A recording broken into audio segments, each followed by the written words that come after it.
All right, good afternoon, everyone. Aneka, Sakinah.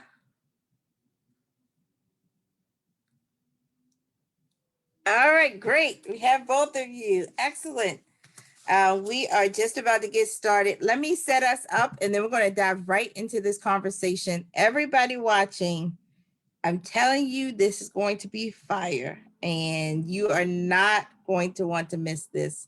So tell your friends to watch starting right now. But Entrepreneurship Matters is a conversation that we hold with two entrepreneurs in our community. What we know is that entrepreneurs and great businesses are not built in a day. They take a lot of perseverance, strong work ethic, multiple failures, and undiluted passion. We started this series about 26 weeks ago at the urging of one of our youth who serve on our advisory committee, Camry Moses, who's an entrepreneur herself. And we have been inspired every week by entrepreneurs. And this week is no different. We have two women, dynamic, inspiring, electric women. You'll see why in just a moment. Here to talk to us about taxes. So this is a topic, it is coming due for all of us. So you want to listen in. I'm first going to introduce you to Sakinah Tillman. Sakinah is an assistant director, clinical fellow at the University of Baltimore School of Law Low Income Tax Clinic, in which student attorneys practicing under her supervision represent low income clients before the IRS and then the federal tax litigation and the U.S. Tax Court and the U.S. District Court. In addition, she is the owner of Tillman Tax Services, LLC, which is a tax preparation company established in Maryland. Currently, she is the president-elect of the Monumental City Bar Association. Oh, bravo, huge deal, which is a bar association co-founded by Justice Thurgood Marshall. And she works on behalf of African-American attorneys and communities in Baltimore City. She is also a proud member of Sigma Gamma Rho Sorority Incorporated. Thank you, Sakinah, for being here today. We look forward to hearing about your journey. Aneka Winstead is our other entrepreneur today. Aneka is a wife and mother of three boys, along with being the CEO of Watt Business Solutions, a mobile tax and accounting firm. I want to talk about what it means to be a mobile business. That's a really good one. Aneka received her bachelor's in accounting from the Morgan State University in 2007 and a master of business in 2012. She started her career as an accountant over 10 years ago in public accounting and has since gained experience in various industries with accounting to include corporate, state, and federal government, to name a few. With Watts Business Solutions, Aneka assists individual taxpayers with their taxes and specializes in helping small businesses develop and implement accounting processes, tax planning, tax preparation. She also tries to take the stress out of tax time. Thank you, Aneka and Sakinah, for doing that, by making it a priority to educate all. Aneka also started a nonprofit called Watts Kid. We're going to get into that in this discussion, whose mission is to educate children about the basics of money and financial literacy while teaching them to build wealth. Thank you both for being here today, and thank you both for adding to this conversation.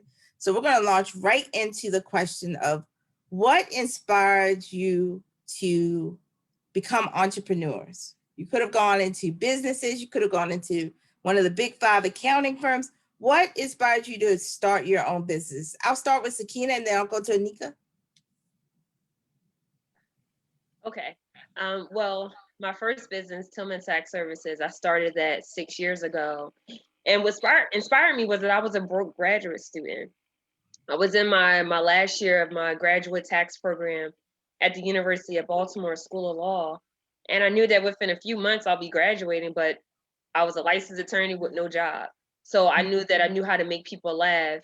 And I was a college tutor. I was a math tutor in college. So I knew that I can tutor someone and help someone. And I like taxes. So I put that all together and said, why not? Why not for my business? And that's exactly what I did. Wow. So you're inspired by really just the circumstance and being resourceful. I mean, huge. Many people may be in the same situation now. Aneka, what inspired you to go into become an entrepreneur? Yeah, so I worked for people for as long as I've known, and I never had the want or desire to be an entrepreneur. However, I was working for the government, and I got tired of people telling me what I could and could not do, and how much time I could spend with my kids, and how much, all of that.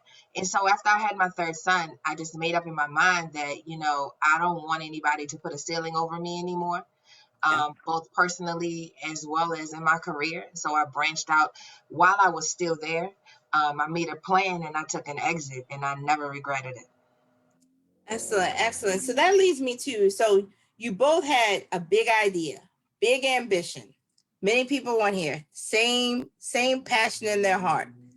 What moved you from idea and concept to starting the business? Like, what steps did you go through? This is where people usually pull out their pad and paper. This is when I pull it out for myself. What steps did you go through to start your business? Let me start with Aneka, and then we'll go to Sakinah. Sure. So I first started researching. I'm an accountant by degree and by trade, so I've always been in the tax room. And so I've always, either did my taxes, or I was able to do other people's taxes as far as family members. So I've always been familiar. However, when it was time for me to take the leap to start my own business, I got plugged into different resources. So I'm a May, I'm a Ma, Mothers as Entrepreneur. Tamara Lucas and Jasmine, they started the program, and I went through that program. I'm a part of the first cohort, and I will say I can attribute that to my sounding board, my runway, because that is what gave me my foundation as far as the business related. Of course, it starts with the dream, but you also have to have a business mind, and so they gave me the skeleton that I needed to begin to put meat on my bones as an entrepreneur. Excellent. So, I mean, just to recap, one, you have specialized training. So you have a unique skill set. You then did the research, and then you associated with those who would help you, as you said, make a runway. Give another plug. I know Tamir and Jasmine, amazing She women. is. Great work. So I went to school with her, and Give a shout out to them. What is the organization? I know others are saying, I didn't take that down. What's the organization again? It's pronounced Ma, but it's Mothers as Entrepreneurs. Excellent, excellent. Sakinah, how did you get started? How did you go from concept into starting your business? Well, the good thing is I had great mentors, and I had mentors where they told me, whatever you do, you should definitely form your business. But I had a mentor that was also a tax attorney and also prepared tax returns. So I already had exposure to that. And then I just started to write my ideas out, write the ideas. What do I actually want to do? And I knew I wanted to first start off with tax preparation. I already went to school. My actual college degree is political science, but I have a master's in tax. So I understood tax. So it was more so the education I had, but more so now with the business, the application. And then once I wrote down everything, I talked to one of my close friends, is someone else I look up to, and said, does this make sense? And then I had to believe in myself. I think that's the big thing with dreams and concepts. You can have so many concepts, but you have to really believe in yourself. Yeah. And that's what I did. I believed in myself. I was scared, but I did it scared. Yeah, no, I mean, I think the point that you just made, that you do it scared. Yeah. You do it in the face of fear, is tremendous. Let me recap. So people that are taking notes. One, you talked about the mentors that really helped to advise you along this journey, and very much the same way that Maz did for Aneka, right? The mentoring, there's someone who has a different set of experiences. You wrote down the ideas, put them down on paper, and then really went back to those who were applying, who were already in the field, to get that knowledge base and skill up. Let me ask you this. I want to go a little deeper in that way. What do you think was like a pivotal moment in your growth process as a business owner, as an entrepreneur? When did it sort of click? We always talk about these people. Many people say, when did I know that I went from I was on a pathway to owning my own business? Do you have a moment in time when you said, now I'm on this point? So Aneka, I'll start with you, and then I'll go to Sakinah on this. I think it was making it through my first year. You Mhm. know, actually making up in my mind that I was going to leave my full-time job because, like I said, I started my business while I was still working. And so it's important if you are transitioning to develop a plan. You got to have a plan, proper preparation, and so you got to prepare. And so, but the moment that I set up in my mind that I was going to leave and I made it through my first year as an entrepreneur, because that has been the toughest year by far. I felt like I can do anything after this. This is what entrepreneur life is. And that doesn't mean that you're not going to have times in between that first year being the hardest and moving on and as you're growing. But that first year, I made it. I was like, okay, yeah, this is it. Mm. Sakinah, what about you? When was that moment for you? Well, it's slightly different for me because I always worked full time and never deviated just doing 100% entrepreneurship. But what clicked in my mind knowing that I can actually do it was after my first year of having my business. And one of the biggest things I've learned is that when you have a business and you also work, you have to really be organized and you Yeah. have to be detailed because there's only but so many hours in a day. But I realized during my first year of business is that people will hire you if they really like you. And so how it really started with me was I used to do on Instagram memes, like funny memes about taxes. And that's where I was able to get clients. So it clicked for me where I said, wow, I can really get clients. Now, how do I sell myself to get more clients? And after I realized I know how to market, I know how to sell myself, that's when it clicked that, hey, I can become a great business owner. Excellent. I know people, I mean, we're already getting shout outs in the chat. Oh, and I forgot to do this. Everyone, people probably already know this. You can type your questions in the chat. You can put them on Facebook where we are live. You may also, if you're listening on the phone, we know we have a number of people. We thank you for listening on the phone. You can text your questions 22333 and type JHUWL in the message. I'll get all of those questions in and I'll make sure that Aneka and Sakinah get them throughout this program. But you talked about that marketing piece and getting out there and getting known and really finding out your niche. You both are very accomplished women. You are young, brilliant, and beautiful and accomplished. What has been your greatest accomplishment thus far in building your business? Sakinah, I'll start with you and then Aneka. I think the biggest accomplishment for me is the relationships I was able to form with having the business. And I think that one thing one of my mentors said is that when you do something for money, you will never be as successful. But if you do things from the heart, the money will eventually come. And when I prepare tax returns or even just any business consultations, my clients see that I actually care about them, like I have their best interest. And it's not so much about just getting a paycheck from them, but it's about establishing a relationship because you never know where those relationships can take you. So I think the greatest accomplishments for me is the relationships. I had one client after my second year in business. That one client alone referred me to 10 other clients.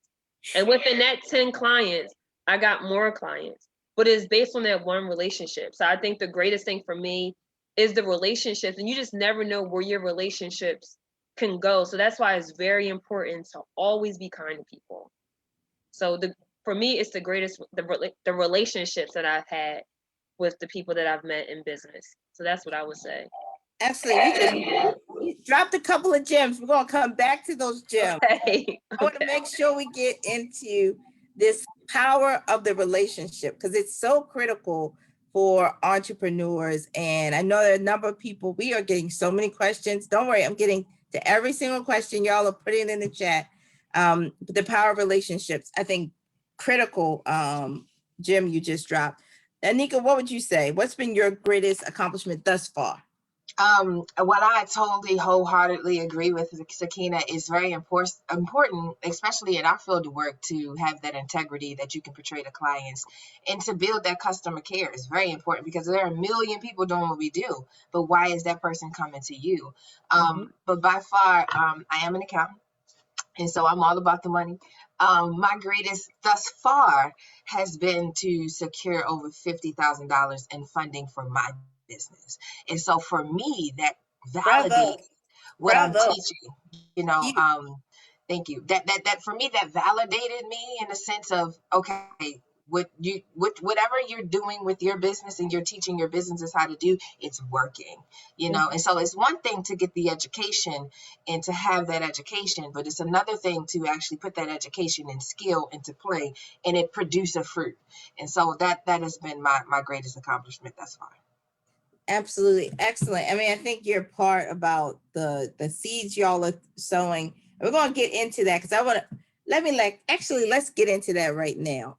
Before everyone didn't get the chance to be on we call it the pre-show. It's just where we trying to get this set up so we don't mess up when we get on here.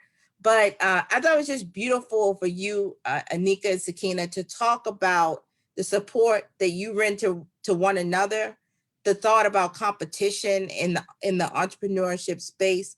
So could you talk about really, I really wish we could have taped that and rebroadcast that, but can you talk about how you think about competition, how you think about yourselves in the space of being a business owner? You both are in the same industry, right? You are. One might say, why would you two refer one another back and forth? Can you talk about that, Sakinah? I'll start with you, Sakinah, and then go to Aneka, or we can just talk. Take your both selves off mute. We're just gonna have a conversation about this. Go ahead. Go right ahead, Sakinah. Well, for me, the only competition I see is myself. And so for me, I strive to be a better person every single day. So if someone's not patting me on the back, I'm doing that myself. So the only competition I see is myself. And so when it comes to other people that's in my same field, I don't look at them as competition, but more so partnership. Like, what can I do to help you? There's some things that you know that I do not know. And how I meet a lot of people in my field is on social media. Like, I actually met another tax accountant on Instagram 2 weeks ago. And I said, hey, I see that you do some of the same things I do. Hey, can we actually do a Zoom call? And the first thing I said to him, what can I do to help your business? And we do the exact same thing. So there's no competition. I feel like, success is never done in isolation. You can be better together. So if there's something I can do to help you, it's not taken away from my plate at all. That's like you going into a supermarket in the bread aisle. There's different types of bread. And depending on who walks down that aisle, they will pick a certain type of bread. But it does not mean the other bread is better than the other. It's just their preference. So I don't see competition with no one. There's other people in my field that I help. We work with each other. But I just believe in great partnerships. So we can be better. It doesn't make sense to be in competition where we can make more money together than separate. So that is my focus. That's how my focus has always been that. I've never been in competition with no one. Yeah. The only competition is myself. Yeah. And I'll piggyback off of what Sakinah is saying. It's like she's great in her own right, and so am I. And a lot of people try to pin Black women against each other all the time. I don't care which industry or arena, which room you're in, but honestly, it's just not that. It's really up to those individuals whether to keep portraying that stereotype. However, all three of us here are in different organizations, Greek organizations, but we're here. We're here for one purpose, you know what I mean? And so it's just your preference. And like we said in the prep call, I could give you the whole recipe, but the sauce is going to taste different. As what Sakinah says, according to your preference, you might like your spaghetti a little salty or a little bit more sugary, or you might like shrimp in your spaghetti. So it's just like, and then what that person needs, and by us partnering, we're able to reach a greater amount of people. You know what I mean? And so the purpose in our work, in both of our works, and I think I speak for Sakinah, is ultimately helping individuals, And so how do we do that at a greater level? We combine efforts, and it doesn't take away from me, it doesn't take away from her, because what God has for her is for her. What God has for me is for me. And it's all about alignment, because you can't do that with everybody, Yep, because that's right. Because some people's intention is not that. And so, but when you, Sakinah spoke about, being led by God and having God at the forefront, when you're led by him, he will align you with those people that are right for you. Yeah. Absolutely, absolutely. Let me say this: you both, and people don't know this. We actually try to find entrepreneurs. So we scour. We have an amazing team: Jackie, Brian, Shanice Sandell, Audrey Johnson, Tamika Johnson. So many on our team. We try to find you all, and we look for certain qualities when we put you on here to really showcase really the best in the folks who are uplifting. So it's a pleasure to have you both on here today. Let me move to this question. COVID has hit us all. It's likely hit your businesses as well. How have you been pivoting? How have you been dealing with that challenge, or even any other challenges that you may have had in your business? How have you dealt with that and overcome it? So I start with Aneka and then Sakinah. Yeah. So this year has been I oftentimes say I had a COVID come up. Just Come up. because, Quote that. Put that in the Facebook. because businesses and in our field, they've needed us more during this time. In order to get the stimulus, your taxes had to be filed. They had to be up to date. In order to be a business and get lending, you had to have accounting records, and things like that. So there was a more need in our industry and in our field this year. There was also resources for us as individuals and allowing us to, like I said, secure funding for us to be able to grow and to grow our businesses. And so as far as this, I've always been talking about mobile. I've wanted my business to go in that direction. I've tried to accommodate people who still wanted to meet in person. However, developing this model for my business that's mobile and that's, all via the internet this time has allowed me to do that. So I'm, purchasing more software that allows me to communicate with my customers more. And so it actually pushed me in the direction that I had desired my business to go anyway. So you talk about pivoting, COVID actually pushed me and pivoted me into the right direction. Excellent. I mean, the COVID come up. You just did a hashtag. You better go somewhere. We had Aisha Thompson. If you don't know her, you might want to get her to trademark what you just said. So we did it first. We have to record it, so we know you said it first. Okay. Sakinah, tell us, how did you pivot? How have you thought of through the challenge of COVID? Well, in addition to what Aneka said, I think one of the biggest things for me was it gave me time to read more and do research. And then, during the pandemic, so many people had questions about forming businesses. So they gave me more exposure to speaking on more webinars and actually forming more business formations. So it actually put me in a place where I was someone that someone needed, just like Aneka said. So just forming more businesses and just reading more and just, making my business stand out more. So that's what helped me during the pandemic. This question has come in. We've seen it a couple of times. Can you give people that now they want tax advice? Not they're not going to get into your individual taxes. This I'm going to give a full disclaimer on that. Give broad brush, but what are some common mistakes you see people make in filing their taxes, or if filing their taxes for their businesses or even for them individually? Not coming. You want to start first? Sure. I talked about this in I think some content that I did I did a clubhouse on this, common mistakes. A lot of common misconceptions that business owners have, because a lot of my clients are business owners, is I want to write off everything so that I don't have to pay taxes and I don't have any tax liability. But that actually came around to bite them in the butt during this time, because if you went to apply for a PPP loan or something like that and your tax return didn't show any income, then how are you really at a loss? And so I think the misconception behind business owners was, okay, I'm going to make all this money and I'm not going to document it, and I'm not going to have this tax record of me being a taxpayer as a business owner. And then when I need to apply for funding or lending, even in and out of COVID, I won't be able to do it. So they have the disconnect between the two, not knowing that it all flows together. Excellent point. Sakinah, what would you say? What's a common thing people miss? Oh wow, it's so many. I think one of the biggest things is that people don't understand like the different filing statuses. And I see that mainly in some low income areas where I would see most people will claim as head of household, and they would claim dependents that technically are not their dependents. And they do that so they can get what's called the earned income tax credit based on their income and the child tax credit.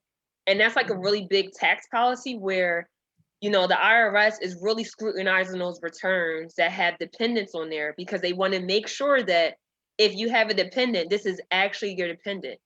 And one of the issues is that when you see the return, it looks good because you have this big refund. But when it gets processed by the IRS, let's say that you eventually get the refund. Months down the line, you'll get a letter from the IRS saying, hey, we realize that we're going to disallow this dependent. Now you owe us back X amount of dollars. But that refund of $5,000 or $7,000 was spent. And now the IRS is giving this person a notice saying that they owe, but they're low income. You know, something like paying $1,000 may be a big deal to someone where they're making minimum wage. And so I see this in vulnerable areas where that's one of the misconceptions that you can claim whoever you want. And then you'll look at different commercials or even some people on social media. Hey, I can give you the biggest refund. That is one of the biggest misconceptions. You're not entitled to a refund. You get a refund if you overpay taxes or you are able to report credits on your tax return that's going to reduce your income tax. So we get out of the mindset that you're only filing tax returns to get a refund. Then we won't have those type of misconceptions as it relates to dependents and so forth. Yeah, absolutely. That's a big one. I used to hear about people saying, you know, can I claim your kid? Can I claim your kid and your kid? And then I'm like, you can go to jail too, because IRS is deadly. I mean, they are deadly. And obviously, the tax law changed in 2018, so it's not really advantageous for you to have all these children on your tax return that aren't yours, you know. And you got to be wary of people saying that, like Sakinah said, I can get you this and I can get you that. Like those people that say I can get your credit score here and I can get you. Well, what is that going to cost me? Because then they disappear when the IRS sends those letters. Absolutely. Someone asked this question, and I imagine they have a little one or a young person with them. How early should young people start thinking about taxes, finances, and money management? I'll go to you, Aneka. I know I don't even have your book here, but talk to us about that. How early should they be thinking about it? So I think that they should always be familiar with it at their level of understanding. So you may see a meme. Let's start at the basics, right? Financial literacy. That's like saying how soon should I introduce what these coins are worth to my 3-year-old? And so why kids, we try to make that kind of normalized, you know. So we have a coloring book that outlines all of the different money and the currency and what it looks like. A penny is brown, and so you have to give them the bites that they can bite. You have to give them portions at their size. And so as they grow and they get a greater understanding, then you can, you know, feed them more information. But you can't, you know, you don't want to teach a 3-year-old what interest is, because they're just not going to understand it. So there has to be some basic concepts in place, some foundation first, before you even teach them about taxes. Or what is taxes? Well, let's first teach what the IRS is and what the government's position is, and what does the government do? Okay, the IRS is an extension of the government. What is the purpose of the IRS? Okay, now we get into taxes and what are taxes? So just, you know, and then where are they taken from when you work? Okay, what is having a job? What is earning income? So just giving them the foundation before, but always having finances in the mix. Always. I don't care if you're in the store and you let them pay for it and they get the change bag. You say, how much change do you have? And what color are those coins? Can you help me? Can you give me all the pennies? You know, it's different things that you can do at their level, just like anything else. You know, and so you kind of establish that as a parent. I would say as a parent, you make sure that you have the information or align them with someone that has that information so they'll be able to get it. Tell them about, you mentioned it, Wise Kids, but you gotta give us website. You gotta tell us about Wise Kids. We need to know everything about it. Yeah, so Why Kids is my heart project. While I was working with White Biz and building White Biz, I noticed that a lot of my clients who were, older adults, they were like, okay, I'm going to retire. And I would say, well, how much do you have in retirement? They have $25,000 in retirement. I'm like, no, you're not. You need to go back to work Yes. And so it's like the concepts they just did not have. They just did not understand. And all around, I'm seeing people who just don't have the foundation when it comes to financial literacy. So, of course, that came from me wanting to empower people that look like me, my community.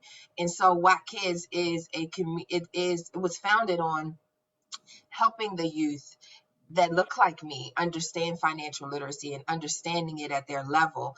And so we have the coloring book for the babies because I have three boys. They are 12 and a half, 6, and 3. And so first came the workbook, which is a little bit more intense for grades 3 to 5.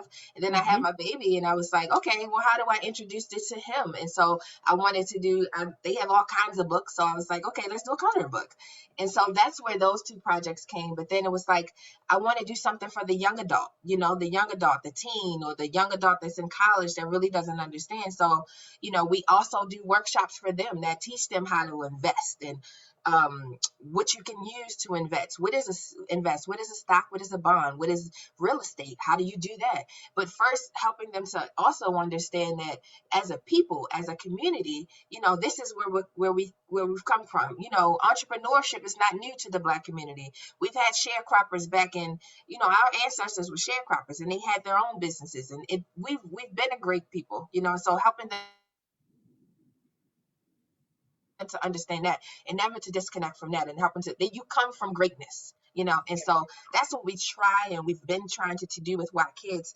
Whitekids.org is our website, and you can follow us on Instagram because we do a whole lot of content there for parents and then young adults. It's White Kids on Instagram, so that's what we do.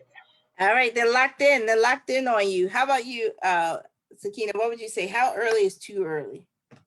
I mean, I think I think she said everything I would like to say. I mean, it's pretty much when a child understands. I know for me, how I started to understand about finances was when I was like 6 years old and I would do chores, and the money that I would get, whether it's $10, some money would be put aside and say, hey, you know what, you can't spend all this money, but put some money aside. Let's say if you want to buy something, you can't spend it all at once. So save up for something. So that's how I learned at an early age.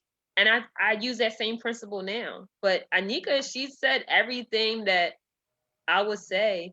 She nailed it pretty much. Great, excellent. So let me ask you this. Someone asked this question. So I commend you both for, sticking with it after you talked about your first year of business, that it was hard, right? You knew after you passed that first year hurdle, but what motivated you to persist and keep going? You could have given up. You could have said, I'm not doing this anymore. What motivated you to keep going? I'll start with Sakinah and then Aneka. I'm not a quitter. I've always been a fighter all my life, literally. And I've always been a fighter. So giving up was never an option. And because I have, I always work full time, one of the things for me is having different streams of income. And so for me, it was more so I can't give up. I can't. There was other times in my life where I felt defeated, but I was able to overcome that. So why give up now? And the one thing about business is, what keeps me going is that I see the light at the end of the tunnel. It can only get better. That is my mindset. And the only way it does not get better if I quit. So why quit? I just think that quitting, the only way you can say you quit if you tried everything and it doesn't work. Yeah. And so right now, the things that I'm doing, it's working for me. And sometimes it may be good months, sometimes it may be great months, sometimes it may just be horrible. But what keeps me going is knowing that there's a light at the end of the tunnel, and just never give up. So that's for me. Absolutely. Aneka, what would you say? How would you respond? What kept you going after that first year? I mean, just like Sakinah, I'm not a quitter. But also making sure that there was no plan B. There is no plan C. My plan B is plan A. And so it's no, like, it's either you gonna do it or what you going back to. You know what I mean? Like, I didn't want, at the height of my career, I had already made it to what I thought was the height, you know? And so I wasn't going back to anything. You know, I love being my own boss. I love being able to take care of my children the way that I'm doing. And so other than that, there was nothing to go back to that I wanted to. And I maintained that this is what it's going to be, and there are no other options. Absolutely, absolutely. So let me pivot a little bit in the conversation. And this question comes from, when should a person move from TurboTax or some other tax software to getting a tax accountant? And I'll give you both a chance to think about this. I made the pivot. Well, actually, always had it. My dad always said, if you mess up your taxes, you will regret it. You will regret it. You're gonna. It just is like, it's like, it is the thing that will just keep nipping at you.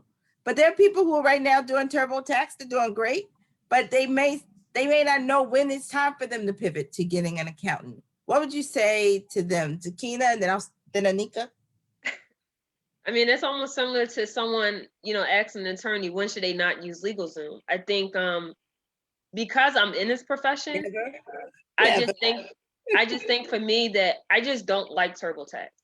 And when you are using TurboTax, you're pretty much doing data entry.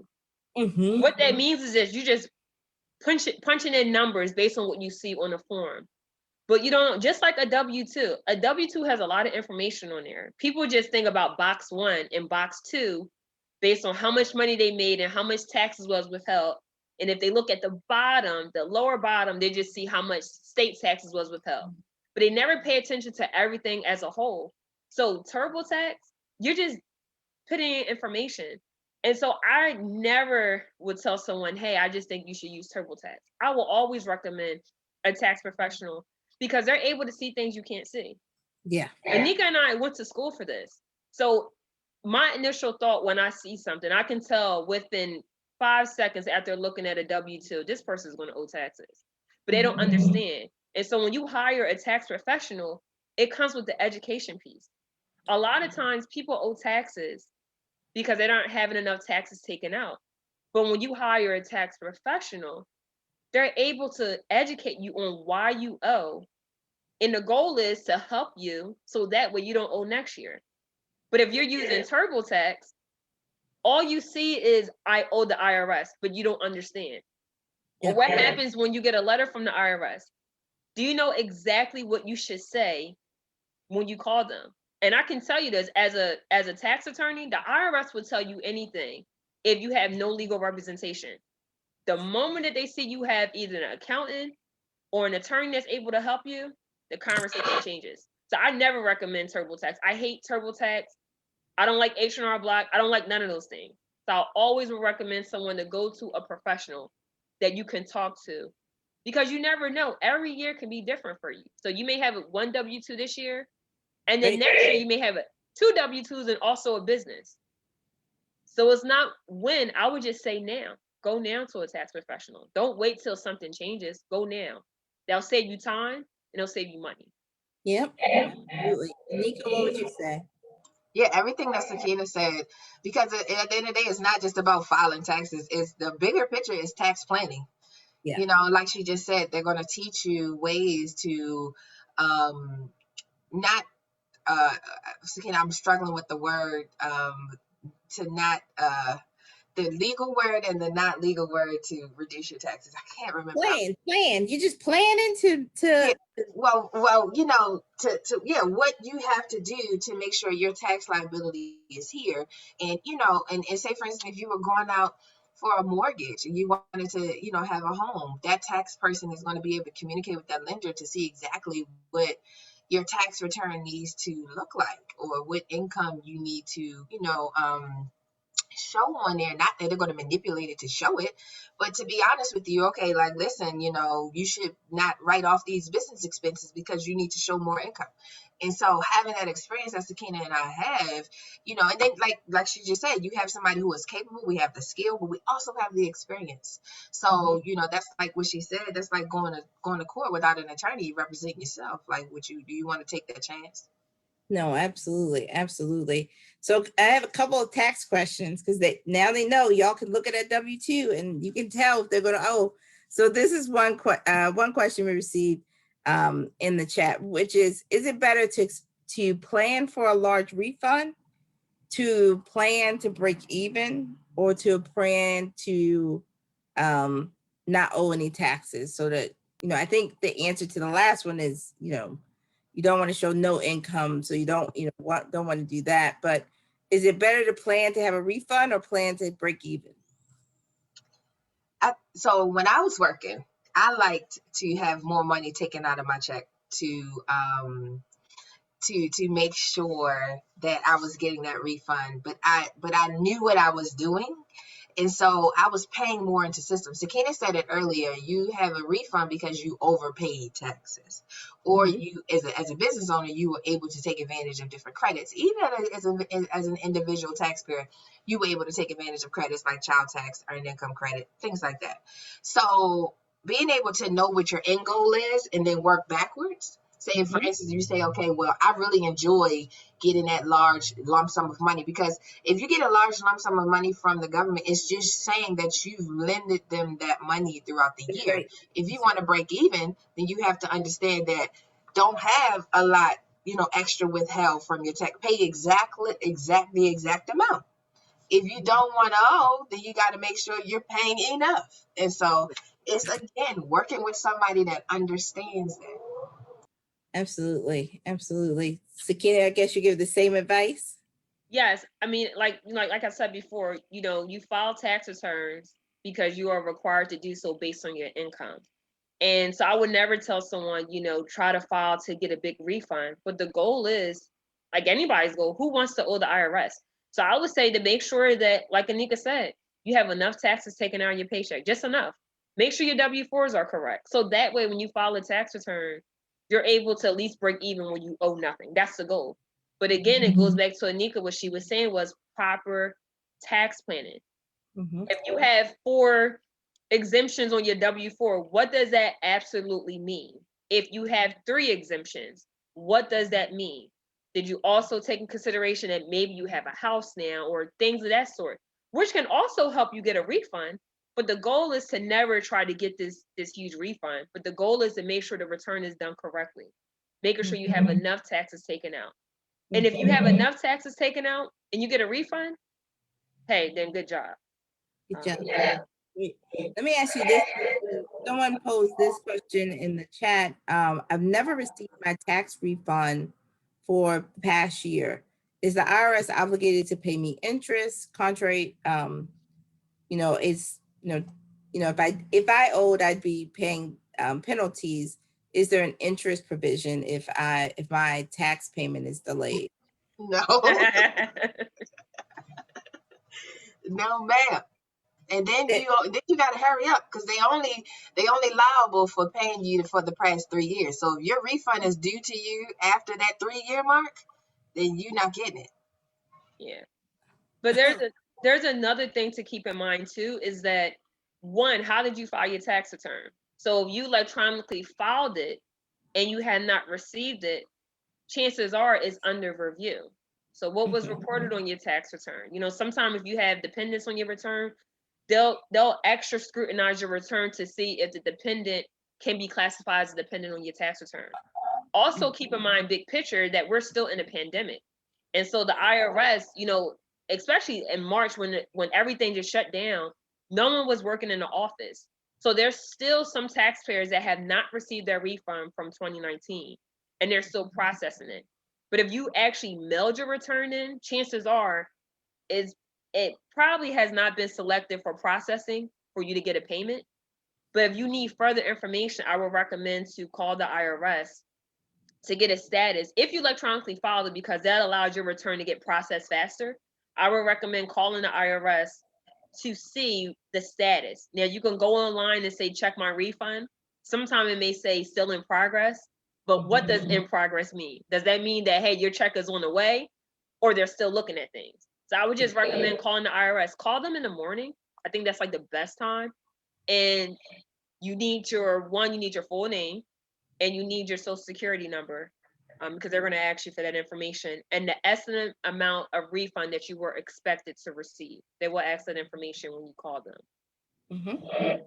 Let me ask you this question, which just came in, which is, what should a micro enterprise with limited funds, are there tools to accurately account for revenue over time? So as they're conducting business, is there a way for them to account for revenue so they can better prepare for taxes, growth, and funding? Are there tools that people should be thinking about, or Yeah. that they should be thinking about, like a bookkeeper, or is there some tools to keep things in order?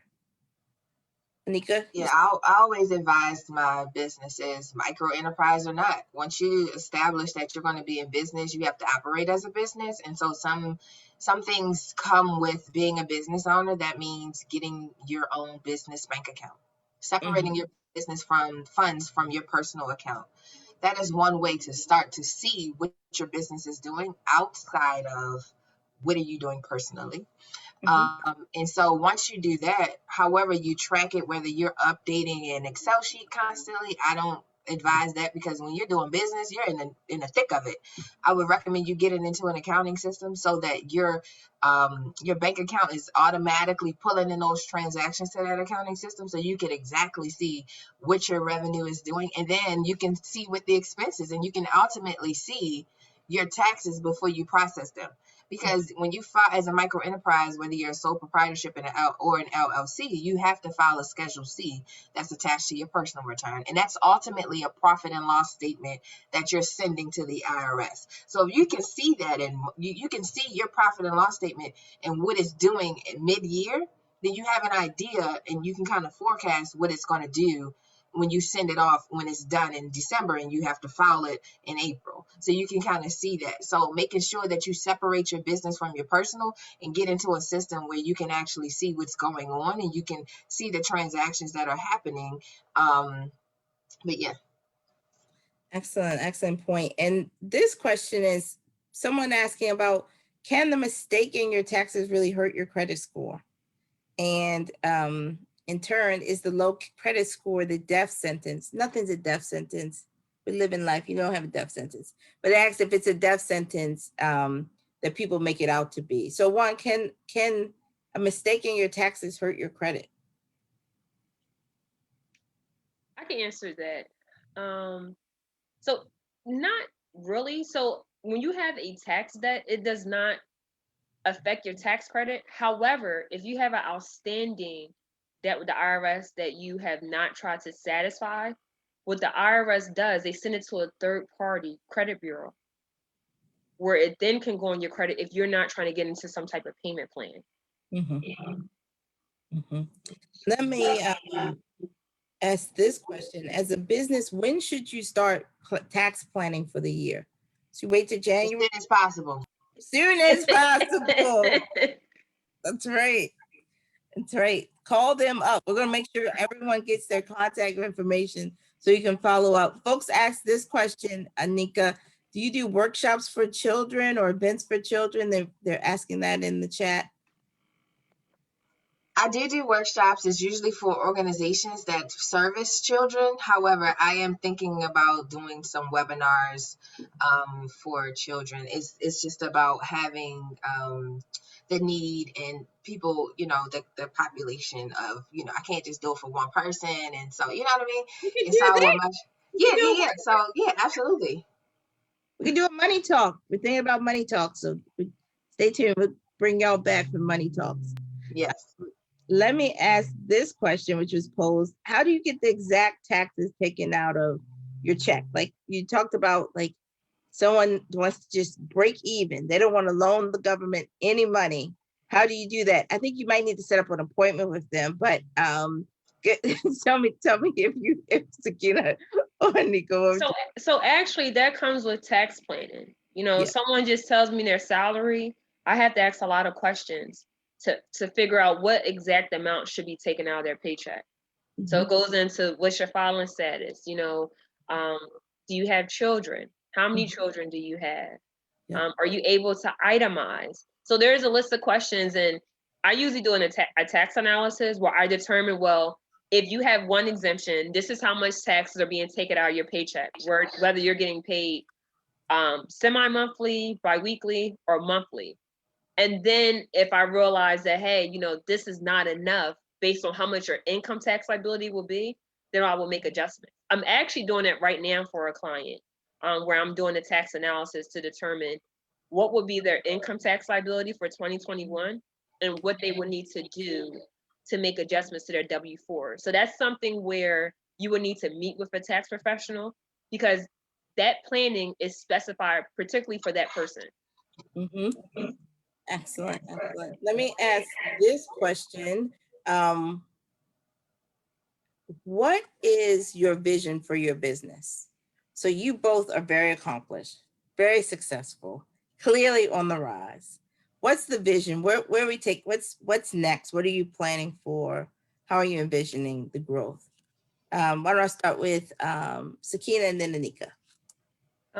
My vision is to bring more people on, to have more people. You know, I can do a lot of tax returns, I can do a lot of things, but I think that in order for me to grow to get where I need to be at, and the money that I will eventually want to make for my business, you know, these two hands can't do everything. So Yeah. to bring more people on, one, they got to have a passion to do tax, because tax is either like it or you hate it. It's there's no in between. So Yeah. just bringing more people on, that is my passion, and eventually, you know, having more like an actual building, and maybe having buildings in other places. So that's where I see my business, but it's baby steps, but I'll eventually get there. Now you trust me, I already see it. I want to be an investor in, I want to be an investor in the rise. What would you say? What's your vision? Where are you going next? So my vision is to, I said that my business is really, I work with individual taxpayers, but I love to work with businesses. So I want to be that full service for my clients, for my businesses that need taxes, accounting, CFO services, investment advice. So I want to be able to help the small business tax plan. I want to be able to give these S corps and LLCs the same things that the Big Four gives to C corporations and the big corporations, but at the level in which they can digest. Setting them up so they can grow their business and they can scale their business. So I want to partner with, you know, small businesses and get them to where they need to grow. And of course, like Sakinah said, bringing on like-minded individuals, you know, with the same culture, with the same customer care that I have, and then ensuring that White Kids, you know, is still fulfilling its mission and being able to develop some sort of curriculum for the children. I mean, not necessarily being in the school system, because it's just so many red tapes you got to cut through in order, but to be that extra resource, maybe outside of the school, to be able to contribute to our communities, to change the trajectory of the kids, and because I had somebody there to change it for me, and so I want them to at least give them the opportunity to succeed and to be financially stable. Okay. No, someone just texted me. Oprah is watching this time. I mean, this is serious. Oprah's watching, and so yeah, I just got that text. I just got the text. So I want you, I mean, put it. I mean, we all looking good. So don't worry. Oprah recognizes that we look good today, and that you're brilliant. I mean, we've gotten so many comments throughout this. How brilliant! How people are so inspired by you. How all amazing. What advice would you give to Oprah? And we hope that she reposts this and sends this to, you know, Jeff Bezos and Robert Smith and, you know, all of the folks who can invest. What can they do to support businesses like yours?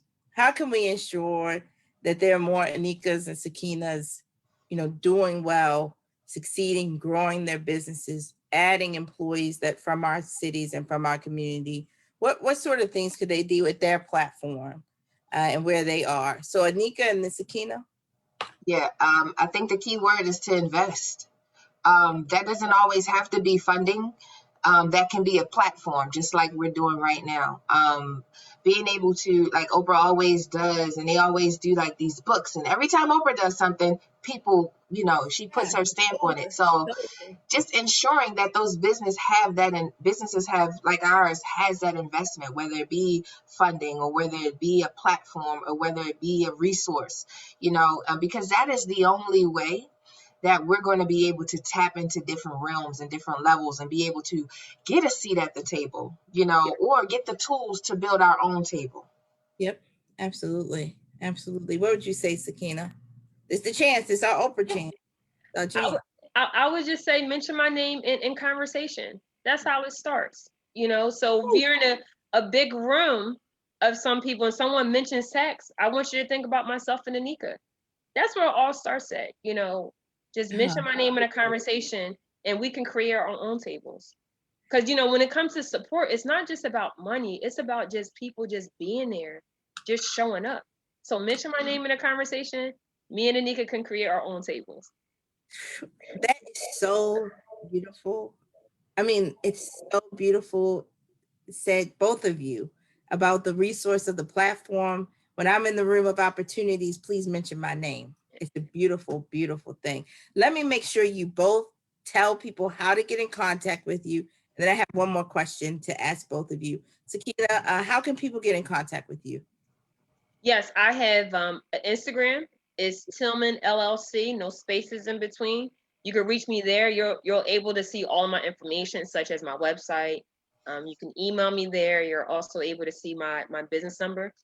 Every Tuesday at 9:15 p.m. Eastern time, I go on live on Instagram where I do what's called Tillman Tax Tips. I'm always giving free advice about taxes, and I'm also giving legal advice as well. Excellent, excellent. And your website is tillmantaxlawfirm.com. Yes, it is. All right, Aneka, how can people get in contact with you? Yes, I'm also on Instagram at WattBiz, WattBiz. Also over here on Facebook at WattBiz Solutions.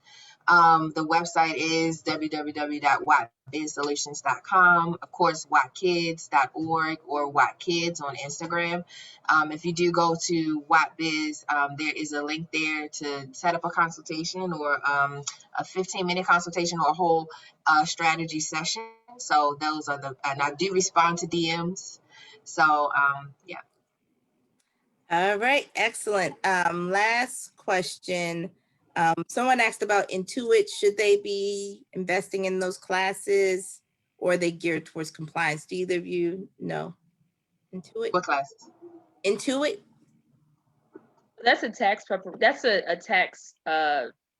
preparation business. I think you can use those, but I think honestly, you can actually try to find a tax professional that's willing to help you, or even go back to school. Like some of the community colleges, they teach about, or QuickBooks, the QuickBooks classes, I mean, they're okay, but it's nothing like actually sitting in a classroom or actually having like a Zoom.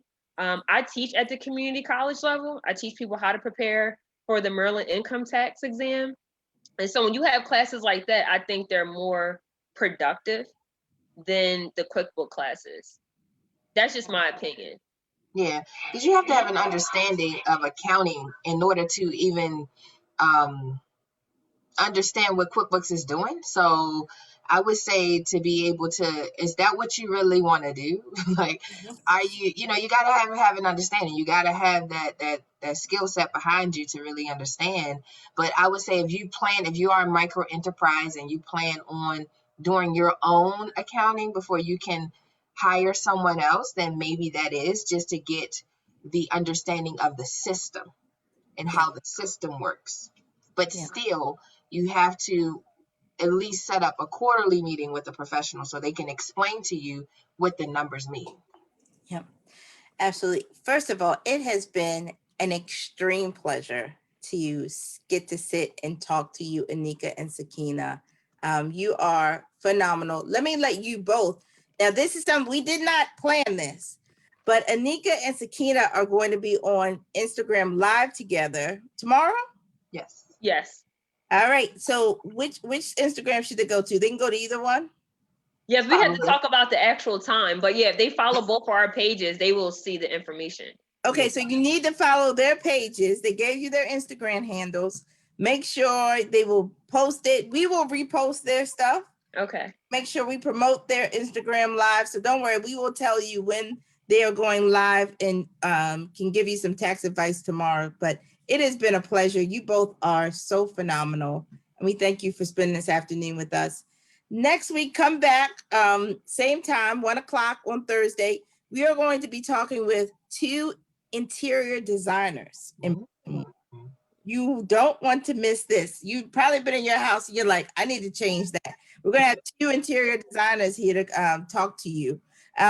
We also want to make sure that you follow us on JH Connects on Instagram, Twitter, and Facebook, as well as LinkedIn. You can email us feedback. Also tell us about some other entrepreneurs, jhconnects@jhu.edu. Thank you to our community partners, Johns Hopkins University, Johns Hopkins Health System, Hopkins Local, the Mayor's Office of Small and Minority-Owned Businesses, and the Warnock Foundation. Thank you, everyone. Have a great day. Thanks for joining us. This was a huge turnout for y'all. So thank you. Thank you, Sakinah. Thank you, Aneka. Thank you. Bye.